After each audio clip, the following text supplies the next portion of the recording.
ഒരു ആർട്ടിസ്റ്റിന് skill set പോലെ വരയ്ക്കാനുള്ള കഴിവ് പോലെ തന്നെ ഇമ്പോർട്ടൻ്റ് ആണ് അവരുടെ മൈൻഡ് സെറ്റ്. നമ്മുടെ മൈൻഡ് സെറ്റ് ഓക്കെ അല്ലെങ്കിൽ നമുക്ക് നല്ല ചിത്രങ്ങൾ വരയ്ക്കാനുള്ള മൂഡ് കിട്ടില്ല, നമുക്കത് വരയ്ക്കാൻ സാധിക്കില്ല അല്ലേ? അപ്പോൾ മൈൻഡ് സെറ്റ് ഓക്കെ ആക്കാനായിട്ട് എന്തൊക്കെ കാര്യങ്ങൾ നമ്മൾ ശ്രദ്ധിക്കണം? ആസ് എൻ ആർട്ടിസ്റ്റ് നമ്മുടെ മൈൻഡ് സെറ്റ് പോസിറ്റീവ് ആക്കാൻ നിങ്ങൾ ചെയ്യേണ്ട 3 കാര്യങ്ങൾ. കാരണം നമ്മുടെ ലൈഫിൽ പല പ്രശ്നങ്ങൾ വരും, പല പ്രതിസന്ധികൾ വരും, എല്ലാം ഒരേപോലെ ഹാപ്പി ആയിട്ട് ഇതുപോലെ ആരും പോവില്ല. ഒന്നാമത്തെ കാര്യം, write your goals every day. ഞങ്ങൾ പഠിപ്പിച്ചൊരു കാര്യം അല്ലേ?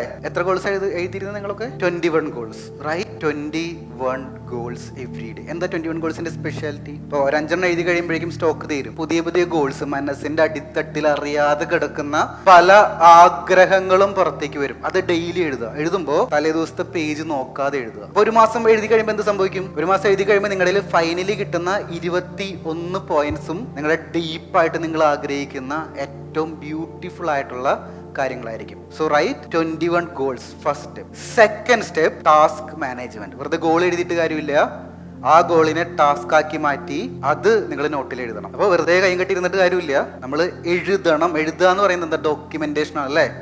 നമ്മളൊരു വീടൊക്കെ വാങ്ങുമ്പോൾ എന്താ കിട്ടും? ആധാരോ. അതില്ലെങ്കിൽ എന്താ? ആ വീട് നമ്മുടെ അല്ല. നമ്മുടെ ഗോൾസ് നമ്മൾ പേപ്പറിലോട്ട് എഴുതുമ്പോൾ it's A documentation. It's A documentation that shows that it's my dream. Clear? ഇത് എൻ്റെ ഡ്രീമാണെന്ന് ഞാൻ ഒരു ആധാരത്തിൽ എഴുതി വെക്കുന്നതാണ് writing your goals. So every day write your goals, then every day do task management. വെറുതെ ഗോൾ ചെയ്തിട്ട് കാര്യമില്ല, ടൈം അനുസരിച്ച് ടൈം ടേബിൾ സെറ്റ് ചെയ്ത് നിങ്ങളുടെ ടാസ്ക് മാനേജ് ചെയ്യണം. Third point, practice gratitude. എല്ലാം ലൈഫിൽ പോസിറ്റീവ് ആയിരിക്കില്ല. ഇപ്പൊ ഈവെന്റ് നടക്കുമ്പോഴും എല്ലാം അടിപൊളിയൊന്നല്ല, സത്യമാണ് അല്ലേ? കുറെ ഫ്ലോസ് ഒക്കെ ഉണ്ടാവും. പക്ഷേ ഫൈനലി നന്ദി പറയുമ്പോൾ നല്ല കാര്യങ്ങളോട് നന്ദി പറഞ്ഞുകൊണ്ട് ഉറങ്ങാൻ കിടക്കുക. Gratitude practice. നമ്മുടെ ഇതിനേക്കാളും മുമ്പത്തെ ഇവന്റ് ഇതിനേക്കാളും കുറച്ചുകൂടി ചെറിയ ഇവന്റ് ആയിരുന്നു. അതിൽ കുറച്ചധികം ഫ്ലോസ് ഉണ്ടായിരുന്നു.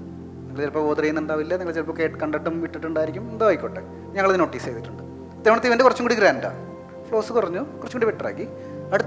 തവണത്തെ ഇവന്റ് കുറച്ചും കൂടി ബെറ്റർ ആവും. ഓരോ തവണ ഓരോ ഇവന്റ് തീരുമ്പോൾ നമ്മൾ എന്ത് വിചാരിക്കണം? അയ്യോ അത് ശരിയായില്ലല്ലോ, ആ ഹോട്ടലുകാരങ്ങനെ പറഞ്ഞത് ശരിയായില്ലല്ലോ, അങ്ങനെ വിചാരിക്കരുത്. നന്ദി വിചാരിക്കുക. അവരടിപൊളിയാണ്, അവരത് ചെയ്തല്ലോ, അവരങ്ങനെ സപ്പോർട്ട് ചെയ്തല്ലോ, അല്ലെങ്കിൽ എൻ്റെ ഫാമിലി ഇങ്ങനെ പറഞ്ഞല്ലോ, അല്ലെങ്കിൽ ഞാനിങ്ങനെ വന്നപ്പോൾ ഇങ്ങനെ ആൾ ഹെൽപ്പ് ചെയ്തല്ലോ. ഗ്രാറ്റിറ്റ്യൂഡ്, നന്ദിയുള്ളവരായിരിക്കും. വീട്ടിലിരുന്നു കൊണ്ട് തന്നെ ചിത്രകല പഠിച്ച് നല്ല ചിത്രങ്ങൾ വരയ്ക്കണമെന്ന് ആഗ്രഹമുള്ളവർക്ക് നമ്മുടെ ഓൺലൈൻ ആർട്ട് ക്ലാസിന്റെ കൂടുതൽ വിവരങ്ങൾ അറിയാനായിട്ട് താഴെ ആർട്ട് ക്ലാസ് എന്നൊന്ന് കമന്റ് ചെയ്തോളൂ. അതിനുശേഷം നിങ്ങളുടെ ഇൻബോക്സിലോട്ട് നിങ്ങൾക്ക് യോജിച്ച കോഴ്സ് സെലക്ട് ചെയ്യാനുള്ള നെക്സ്റ്റ് സ്റ്റെപ്സ് ഞാൻ അയക്കുന്നുണ്ടായിരിക്കും. സോ ആ സ്റ്റെപ്പ് ഫോളോ ചെയ്യുക, എന്നിട്ട് ക്ലാസ്സിലോട്ട് ജോയിൻ ചെയ്യുക.